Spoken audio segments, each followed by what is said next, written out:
إن الحمد لله نحمده ونستعينه ونستغفره ونعوذ بالله من شرور أنفسنا ومن سيئات أعمالنا من يهدي الله فلا مضل له ومن يضلل فلا هادي له أشهد أن لا إله إلا الله وأشهد أن محمدا عبده ورسوله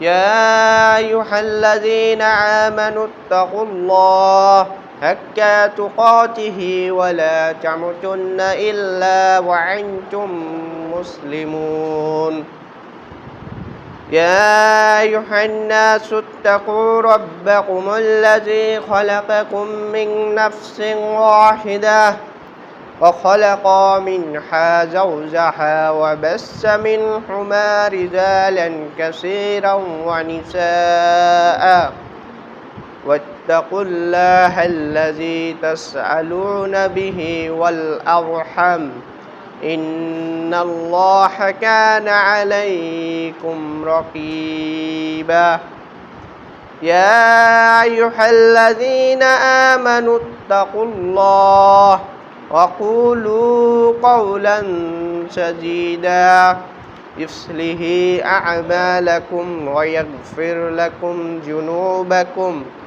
ومن يطع الله ورسوله فقد فاز فوزا عظيما أما بعد فإن خير الحديث كتاب الله وخير الهدي هدي محمد صلى الله عليه وسلم وشر الأمور محدثاتها وكل محدثة بدعة وكل بدعة ضلالة وكل ضلالة في النار وقال تعالى حتى إذا جاء أحدهم الموت قال ربي ارجعون